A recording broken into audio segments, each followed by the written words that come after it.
Medical पाठशाला। Hello friends, आज हम दो सिस्टम देखेंगे फीवर के।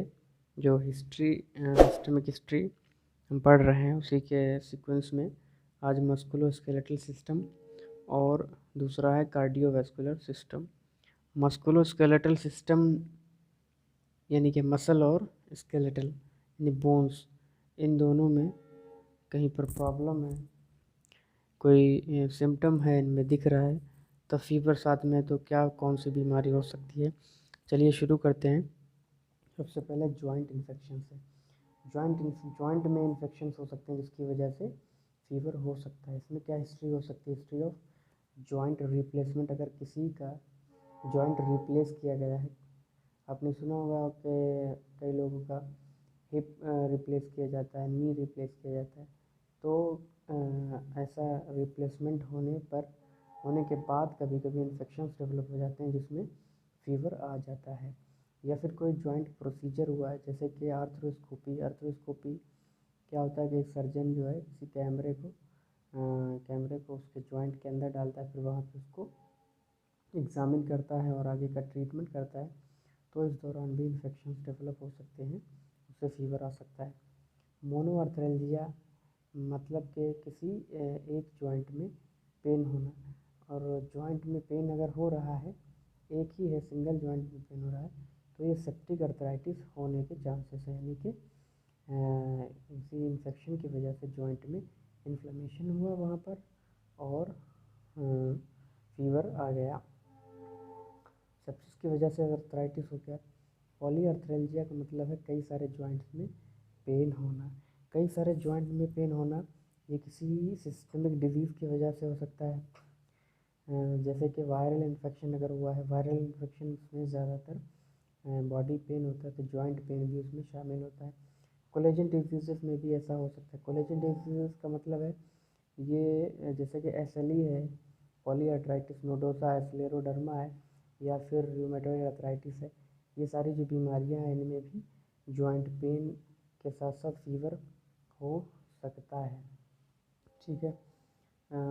बोन इन्फेक्शन, बोन में इन्फेक्शन अगर है, इसको हम ऑस्टियोमाइलाइटिस कहते हैं बोन के इन्फेक्शन को। ये इसकी वजह से भी, ये तो जॉइंट की बात थी, ये पूरी बोन की बात हो रही है। अब ये प्राइमरी इन्फेक्शन भी हो सकता है, मतलब बोन के अंदर ही खुद का इन्फेक्शन हो सकता है, या फिर किसी और वजह से इन्फेक्शन, आसपास के टिश्यू से इन्फेक्शन पहुंचना बोन में। जैसे कि लिखा है secondary infection to the skin और सॉफ्ट टिश्यू इन्फेक्शन। वहाँ पर जो स्किन है या सॉफ्ट टिश्यू है, जो मसल है, वो उसका इन्फेक्शन भी बोन में पहुँच सकता है, जिसकी वजह से क्या कंप्लेन हो सकती है? कंप्लेन ऑफ बोन में पेन हो सकता है, स्वेलिंग हो सकती है, डिफॉर्मिटीज़ हो सकती हैं। कभी कभी बोन डिफॉर्म हो जाती है, शेप साइज उसका चेंज हो जाता है इन्फेक्शन की वजह से, स्वेलिंग की वजह से, और वहाँ पे वीकनेस की वजह से।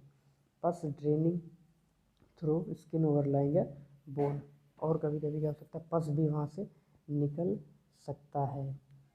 बोन के ऊपर जो स्किन होती है वहाँ से पस को ड्रेन किया जा सकता है, निकलता है कभी कभी। बोन के इन्फेक्शन की वजह से ऐसा हो रहा है। AOSD यानी कि adult onset Still disease. Adult onset stress disease क्या होता है?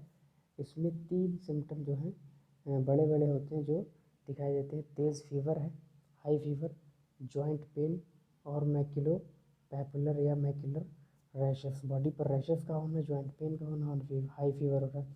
ये 3 चीज़ें AOSD में होती हैं। इसके साथ दूसरे फीचर्स भी हो सकते हैं इसमें। Lymphadenopathy, hepatomegaly, splenomegaly, sore throat, anorexia, arthralgia, myalgia, fatigue, weight loss, ये सारे सिम्टम भी इस डिजीज़ में हो सकते हैं, जॉइंट पेन, फीवर और इन रैशेस के साथ साथ। इसमें क्या होता है, इस बीमारी में फीवर का पैटर्न देख लीजिए। पैटर्न ऐसा होता है कि डेली 1 या 2 बार फीवर तेज़ होता है। ठीक है। स्पाइक का मतलब होता है कि फीवर का चढ़ना, बहुत तेज़ से फीवर आता है दिन में 1 से 2 बार 24 घंटे में। इसमें टेम्परेचर जो है 39 डिग्री सेल्सियस से ज़्यादा हो जाता है, और ये ज़्यादातर कब आता है? दिन के आखिरी हिस्से में, शाम तक होता है। सुबह में बहुत ही अनकॉमन है कि फीवर आए इसमें। चलिए अब हम कार्डियोवैस्कुलर सिस्टम पर नज़र दौड़ाते हैं, देखते हैं, पढ़ने की कोशिश करेंगे। कार्डियोवैस्कुलर सिस्टम में सबसे पहले इन्फेक्टिव एंडोकार्डाइटिस में इन्फेक्टिव एंडोकार्डाइटिस का मतलब क्या होता है कि एंडोकार्डियम के इन्फेक्शन को एंडोकार्डाइटिस कहते हैं। जो एंडोकार्डियम है, सबसे अंदर की जो हार्ट की लेयर होती है, ये उसके इन्फेक्शन मोस्ट कॉमनली क्या होता है कि हार्ट वॉल्व्स में इन्फेक्शन होता है। जो हार्ट वॉल्व्स होती हैं, एओर्टिक पल्मोनरी वॉल्व्स वगैरह, मिट्रल वॉल्व, ये इसमें क्या होता है कि इन्फेक्शन हो जाता है, ये इन्फेक्टिव एंडोकार्डाइटिस कहलाता है। ये नॉन स्पेसिफिक इसमें सिम्टम्स होते हैं, ठीक है, नॉन स्पेसिफिक सिम्टम्स होते हैं। ऐसा नहीं है कि हम देखें पेशेंट को सिम्टम पर देखें और समझ जाएं कि ये होगा। इसमें सिम्टम ऐसे होंगे जो दूसरी बीमारियों में जैसे होते हैं, जैसे बुखार है, वीकनेस है। Diagnosis considered in the patient with, diagnosis कैसे हम कंसीडर करेंगे, जैसे कि कोई पेशेंट है, उसकी हार्ट वॉल्व्स डैमेज हो गई हैं, किसी टेस्ट के ज़रिए हमें पता चला, या फिर उसमें प्रोस्थेटिक हार्ट वॉल्व्स, ठीक है, या कह दें कि पेशेंट में कोई ऐसा रिस्क फैक्टर हुआ जिसके ज़रिए हमें लग सकता है कि इसमें इन्फेक्टिव एंडोकार्डाइटिस हो सकता है। रिकरेंट बैक्टीरियमिया, बार बार उसके ब्लड में बैक्टीरिया की ग्रोथ बढ़ रही है, किसी वजह से हुआ था, जैसे कि उसका पोर डेंटिशन है, आईवी ड्रग यूज़ करता है, या उसके बॉवल में कैंसर है। इन सारी चीज़ों के ज़रिए भी इन्फेक्टिव एंडोकार्डाइटिस हो सकता है। ब्लड में अगर इन्फेक्शन है, बहुत ज़्यादा बैक्टीरिया मौजूद है, तो ये ब्लड वहाँ भी पहुँचेगा, हार्ट वॉल्व्स में पहुँचेगा, हार्ट मसल में पहुँचेगा, तो वॉल्व्स में पहुँचेगा, वहाँ पे इन्फेक्शन कॉज कर सकते हैं बैक्टीरिया। तो इस वजह से बैक्टीरीमिया अगर किसी वजह से हुआ है तो भी ऐसा हो सकता है। मायोकार्डाइटिस क्या है? मायोकार्डाइटिस का मतलब है कि